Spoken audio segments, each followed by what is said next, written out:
¿Cómo están, amables televidentes de En Consulta? Vamos de inmediato a la lista de invitados. Hoy nos acompaña Leonid Leca, director general de Socios en Salud, y también posteriormente Javier Llamosas Jacinto, investigador de Acción Internacional para la Salud, en su momento decano del Colegio Químico Farmacéutico Departamental de Lima. Vamos de inmediato al saludo del exministro de Salud, el doctor Víctor Zamora. ¿Cómo estás, Víctor? Buenos días. ¿Qué tal, Rodolfo? Y buenos días a toda nuestra audiencia, que estamos en la edición número 37 de En Consulta. Realmente no pensábamos al inicio que íbamos a tener esta proyección y felizmente estamos todavía al aire y con temas relevantes. Esta semana, por ejemplo, el día domingo, ¿no? Extrañamente un día para hacer anuncios de política pública, la presidenta y acompañado del ministro de Salud y algunos congresistas anunciaron la promulgación de la ley 32033, ahora llamada Ley de los Medicamentos Genéricos, que supuestamente nos garantizaba el acceso pleno a medicamentos genéricos en DCI en todas las farmacias del país. Lamentablemente, como lo veremos más tarde en una conversación con el doctor Llamosa, esta ley tiene sus bemoles, los cuales exploraremos a profundidad. Un segundo tema es algo que tú has cubierto, Rodolfo, que es la huelga en salud, que fue rápidamente controlada después de un día de paralización que se sintió en todos los servicios de salud de ese subsistema en todo el país.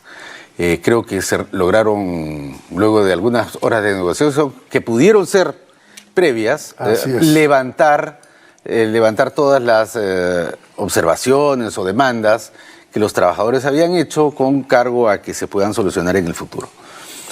Lo tercero que hay que señalar es que a pesar de del rechazo absoluto que ha tenido el decreto que declara a la población trans como enfermos mentales, o enfermas mentales, mejor dicho, esta norma no ha sido derogada, ¿no? Se han pronunciado el Colegio de Abogados de Lima, el Colegio de Psicólogos de Lima, múltiples artículos de diversas personalidades, tanto a nivel nacional como internacional. Ha llegado incluso a tener un rechazo absoluto por parte de Human Rights Watch en los Estados Unidos, que observa el correcto cumplimiento de la observancia de los derechos humanos en todos los países, y el gobierno peruano ha hecho oídos sordos a esta demanda.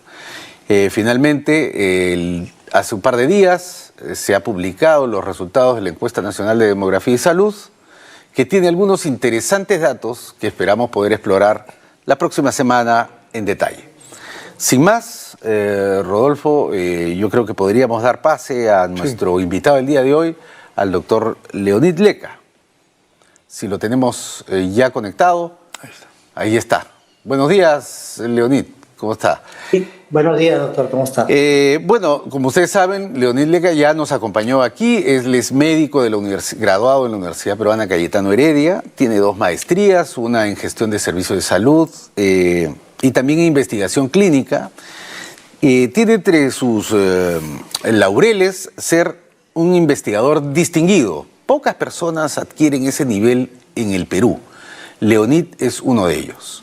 Y justamente lo hemos invitado y hemos coincidido con él en la necesidad de conversar un poco acerca de la situación de la investigación en el Perú, dado que él es el director general de Socios en Salud, una institución que fuera de la academia es un organismo no gubernamental que tiene presencia en varios países, pero que ha sido capaz de sostener en el Perú una larga trayectoria de promoción de la investigación y de ejecución de la misma.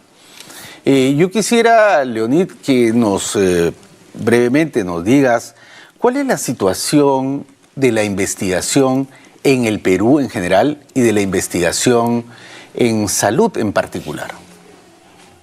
Sí, bueno, gracias por la presentación y de hecho este tema es bien importante y creo que todos reconocemos en mayor o menor medida que la investigación es clave para el desarrollo de cualquier país.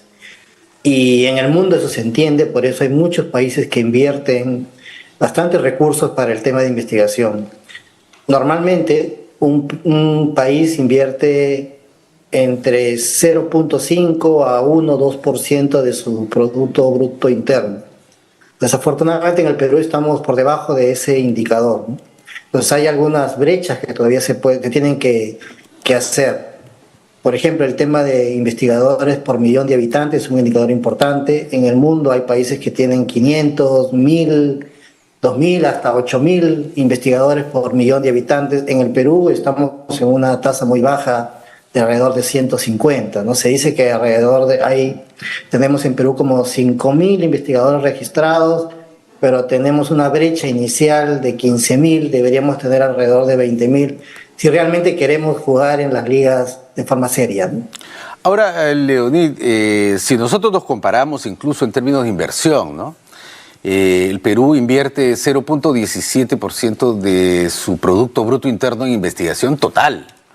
Y eso es, básicamente, Ecuador tiene 3 veces más, invierte 3 veces más, Argentina 5 veces más, y Brasil, un referente de la investigación en América del Sur, invierte 10 veces más que el Perú, ¿no? Ya habíamos hablado de esto durante la pandemia. Una de las grandes lecciones de la pandemia, aparte de tener más Estado, más ética, más equidad, es tener más ciencia, porque necesitamos que las políticas públicas se alimenten de las investigaciones y podamos hacer gestión pública basada en evidencias y no en ocurrencias.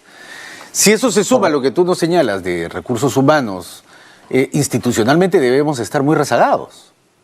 Sí, correcto. Esa es la brecha que desafortunadamente tenemos, a pesar de los esfuerzos que se realizan, ¿no? En la región de las Américas estamos, creo que solo por encima, en Sudamérica, de Bolivia y de Paraguay, y este indicador que tú comentas es bien bajito. El asunto es que se tiene que entender que hacer investigación tiene que ver con mejorar las innovaciones, mejorar el acceso de las personas a atención de salud de calidad, mejorar su calidad de vida, ¿no? Es obviamente compromiso del gobierno, pero también de todo, del sector privado, ¿no? Hemos visto que en la última década el sector privado está más o menos entendiendo y cada vez más involucrándose en la torta de distribución de los recursos, porque ellos están entendiendo que eso acelera sus actividades, los hace más eficientes, ¿no? Pero todavía falta. Este lunes fue el Día Internacional de la Investigación Científica, de la investigación clínica, que tiene que ver sobre todo con el tema, por ejemplo, de los ensayos clínicos. Tú hablabas del ejemplo de la COVID-19, que es el mejor ejemplo que a todos nos hace entender. Cuando se invierten recursos, se desarrollan rápidamente vacunas y una serie de medicamentos que nos ayudan, ¿no? Pero eso no ocurre en todas las enfermedades, en todos los problemas de salud. Normalmente hay inversiones lentas o a veces incluso no hay inversiones. Si tenemos enfermedades, tú sabes que en Socios en Salud, por ejemplo, vemos el tema de tuberculosis. Tenemos una vacuna que tiene más de 100 años. En cambio, la COVID ya tiene como 20 y la produjeron muy rápido, ¿no? Entonces,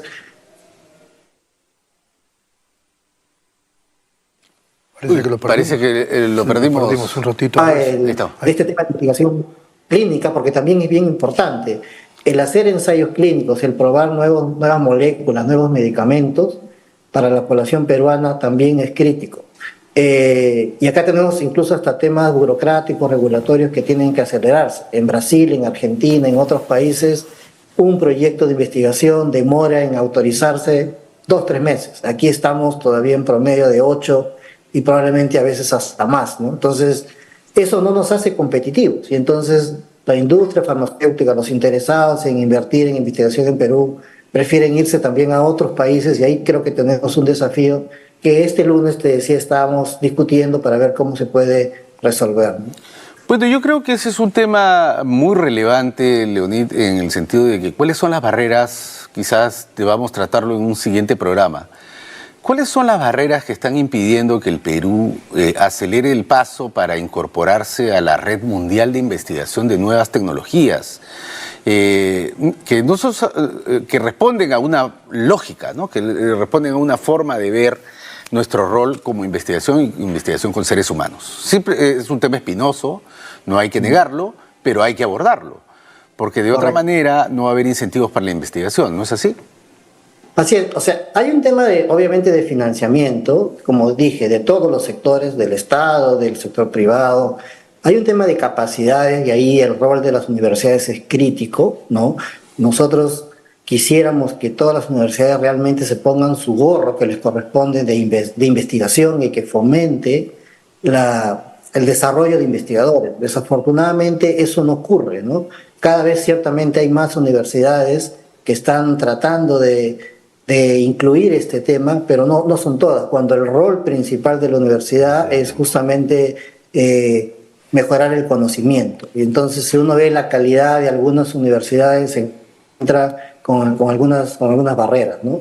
El otro tema es el marco regulatorio, ¿no? Que tiene que seguir mejorando para, como decía hace un momento, incentivar que mayores recursos vengan para investigación, no solo para investigación clínica, también que los mismos servicios de salud estén en las posibilidades de trabajar este tema de investigación. Nosotros, por lo menos en Socios en Salud, concebimos la investigación como una oportunidad para fortalecer el sistema de salud. En todas las investigaciones que hacemos, se hacen con el primer nivel de atención, a veces con los hospitales, con la misma comunidad, y apalancan muchos recursos, se mejoran servicios, se entrena al personal, se involucra a la comunidad. Entonces, es un panorama bien interesante cuando lo haces de esta manera multisectorial, multidisciplinario, y al final tú ves los resultados, ¿no? Que las personas acceden a mejores servicios, a mejores tratamientos, a mejores diagnósticos. Bueno, como tú has señalado, el sector privado y dentro de eso la academia, ¿no? Ha dado avances en los últimos años. Tampoco es que el cielo esté totalmente cubierto. Sin embargo, creo que hay un tema que exploraremos posteriormente, como te lo vuelvo a repetir, que es el tema del liderazgo. El liderazgo creo que es fundamental para poder revertir la situación del bajo financiamiento, reducir las barreras burocráticas, movilizar a las instituciones en relación a una agenda, pero como el tiempo se nos ha agotado, Leonid, yo te quiero agradecer y felicitar el intenso trabajo que haces en esta área, como en otras, para promover la investigación en el Perú. Y te tendremos en una siguiente oportunidad para evaluar estos nuevos pasos que hay que hacer para acelerar la investigación en el Perú. Muchas gracias, Leonid. Gracias. Muy bien, vamos un ratito a la pausa y luego regresamos para conversar con el doctor Javier Llamosas Jacinto. Regresamos.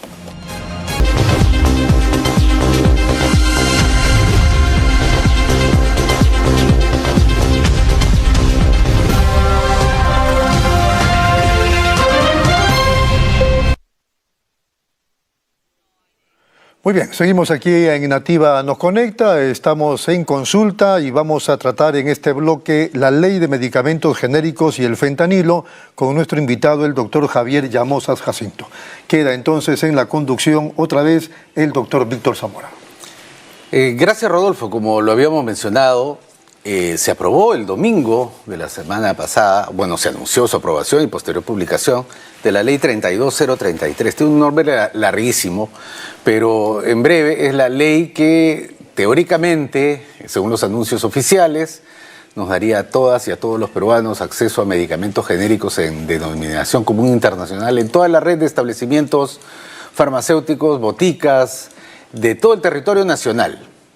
¿Es esto cierto, Javier? Sí, gracias por la invitación, gracias Rodolfo también por estar presente y conversar estos temas que son importantes. Y esto, lo que comentabas, no es cierto, ¿no? Se dice que va a favorecer a 23 millones de peruanos y lamentablemente esto no es así, porque esta ley que obliga a tener genéricos DCI en boticas y farmacias, primero que no es una obligación, no tienen que tener los 434 medicamentos, eso no es cierto. Y segundo, que quienes acceden a estos medicamentos son la población no pobre, ¿no? Porque los pobres, extremadamente pobres, no acceden a comprar medicamentos en las boticas y farmacias, sino ellos dependen del sistema de salud, principalmente del SIS, ¿no? Y en el SIS tenemos un gran problema de desabastecimiento de medicamentos que genera más pobreza, golpea la salud de los ciudadanos y eso tiene una trascendencia en el desarrollo de nuestro país, ¿no? Entonces, tenemos un gran problema, ¿no? Esto que se dice que va a beneficiar a millones de peruanos y peruanos no es cierto, ¿no? A ver, explícanos un poquito esto de la obligación, ¿no? La ley En los anuncios oficiales, tanto de los congresistas que estuvieron en la presentación como la del ministro, decía de que ahora todas las farmacias iban a ser obligadas a tener, por el momento, un listado de 400 y pico de productos. Sin embargo, la ley no es tan tajante en eso. De hecho, el artículo 27 dice que las farmacias que tienen, farmacias boticas que facturan menos de 750.000 soles, no estarían obligadas. ¿Qué farmacia factura al año 750.000 soles? Sí, la ley establece de que deben tener un stock de 30% de medicamentos genéricos en DCI, ¿no? Aquellas farmacias y boticas que facturen por encima de 750.000 soles o son más o menos 150 UIT. Están exoneradas de esto las microempresas. O sea la bodega de barrio. Las pequeñas boticas y farmacias que están, sobre todo en los lugares más pobres del país, ¿no? Ellas no están obligadas a tener este stock. Aquellas que facturen por encima de los 150 UIT, sí están obligados a tener estos medicamentos en DCI. Pero no están obligados a tener los 434 medicamentos, ¿no? Antes sí había una obligación de tener 40 medicamentos. Y esto era más accesible, tenía un mejor impacto, porque un ciudadano de a pie sí podía encontrar esos medicamentos porque estaban obligados a tenerlos. Hoy en día los 434 no están obligados a tenerlo. Van a tenerlo si es que la botica o farmacia vende un medicamento genérico de marca. O sea, en pocas palabras, la farmacia de barrio, la pequeña farmacia que no factura 700 y tantos mil soles al año, no estaría obligada a tener, por ejemplo, paracetamol. Eso es lo que tú nos estás diciendo. No está obligada a tenerla, eso va a depender de la oferta y la demanda del lugar donde se desarrolla comercialmente. No está obligado a tenerla. Las boticas más alejadas, las boticas de barrio, no están obligados a tener no tienen esta obligación de tener genéricos en DCI, ¿no? Otro aspecto de la ley, yo creo que es bueno que se discuta el tema de medicamentos, es absolutamente importante porque cerca de 250.000 peruanas y peruanos ingresan a la pobreza por el solo hecho de tener que gastar sus pocos dineritos en comprar medicamentos. Y lo que hay que decir es que más del 90% de la población o tiene SIS o tiene de salud. Y es una obligación del SIS y de salud tener para sus asegurados medicamentos completos para que puedan recuperar la salud perdida. Pero sin embargo esto no sucede así. La mitad de las recetas o se entregan parcialmente o no se entregan. ¿Eso continúa siendo así? ¿El desabastecimiento es tan grande? Y la situación se vuelve más crítica ahora. El desabastecimiento es grande, más del 40% de establecimientos no tienen medicamentos, están desabastecidos en el país. En estos momentos, por ejemplo, a través de este grupo organizado GIBAR, acaba de recibir una denuncia en Ayacucho de que no tienen Lopinavir y Ritonavir, ¿no? Y no solamente en Ayacucho, sino también en Lima. Medicamentos para VIH. Que es un medicamento para VIH, que las personas de VIH no se les puede privar sus medicamentos porque de eso depende su vida. O sea, es un tratamiento de por vida y no puede haber desabastecimiento. Y en este momento lo hay. En el 2022-23, más o menos 15.000 personas con VIH abandonaron el tratamiento por muchas razones, entre ellas el desabastecimiento. Entonces, eso es lo que tenemos en el país. Bueno, esto se suma en todo caso a la serie de denuncias que hemos tenido los últimos 2 meses, ¿no? Cerca de millones de soles de medicamentos abandonados en los almacenes de Cenares ya vencidos, medicamentos que no se entregan en salud, especialmente para la población con VIH, más de 100.000 productos farmacéuticos perdidos en el programa PAOMI de salud. ¿No es eso signos de un desgobierno, caos en el sistema de abastecimiento de medicamentos del sistema público? Eso pasa cuando terminamos politizando instituciones que son técnicas y que deben resolver un problema, ¿no? Cenares, tenemos el 7º director general de una institución que es clave para las compras del Estado y garantizar el suministro oportuno de medicamentos a nivel nacional, ¿no? 7 directores en un periodo, en promedio, 3 meses, por lo menos 3 a 6 meses en promedio, la estancia de un director general. Eso es caótico, eso no permite la gobernanza y las consecuencias las estamos pagando todos los peruanos y peruanas, ¿no? Bueno, lamentablemente la ley 32033 nace pues entonces, digamos, sin alma para lo que es las necesidades de la mayoría de nuestro país, que es en realidad el fortalecimiento del sistema público. No queríamos terminar el programa, Javier, sin abordar un tema que ha llegado a los medios con fuerza. El acceso libre prácticamente de fentanilo en cadenas de farmacias y boticas del Perú. Es un medicamento que es un opiáceo altamente peligroso que se receta en el país y es un medicamento controlado, teóricamente, pero que se ha descubierto que se expende de manera libre en boticas y farmacias. ¿Cómo se explicaría esto, Javier?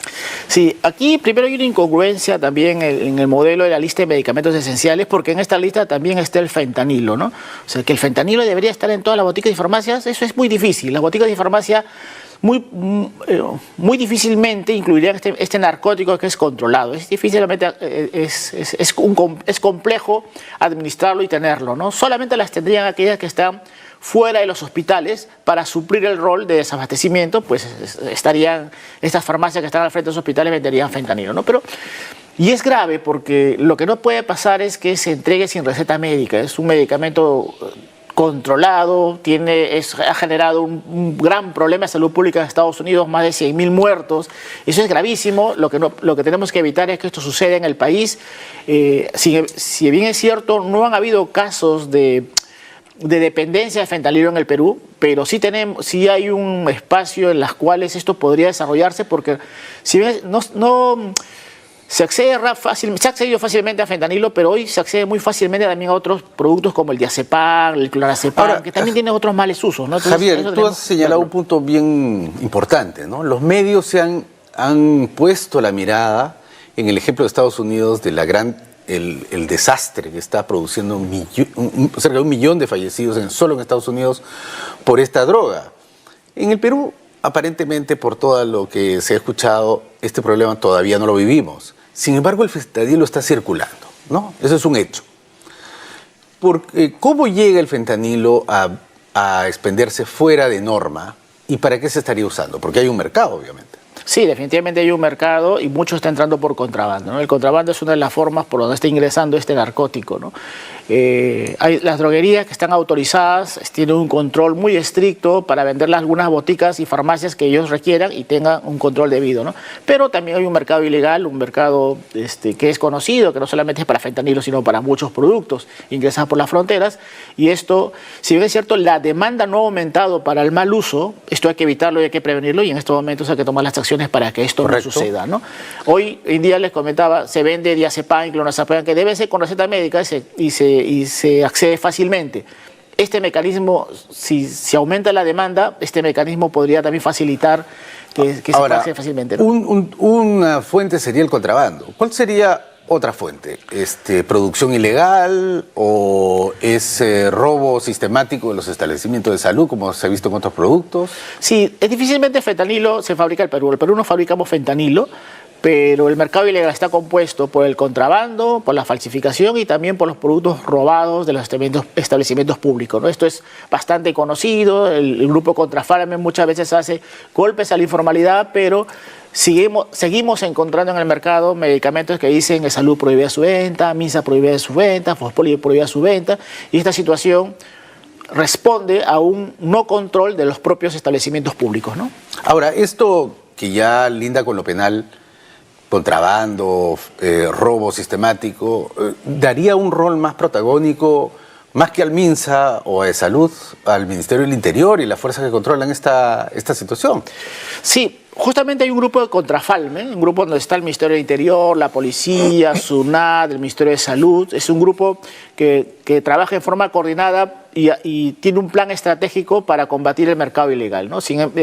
Han tenido acciones importantes, interesantes, pero aún no se logra erradicar, minimizar este gran mal que no solamente llega al Perú, sino en muchas partes del mundo, ¿no? Pero sí existe un grupo liderado por el Ministerio de Salud, donde se incorporan el mismo Ministerio Público forma parte de este grupo de trabajo, ¿no? Bueno, Javier es un experto en estos temas y lo hemos tenido en anterior oportunidad y seguramente nos visitará con frecuencia, ya que el tema de medicamentos es central para la salud, para la calidad de atención, para la economía familiar, y esto siempre tiene que estar en debate en la política pública. Agradeciendo a a Nativa TV, a ti, Rodolfo, por el espacio que nos brindas. Por mí y por esta sesión número 37 de En Consulta ha sido todo y que tengan un buen fin de semana.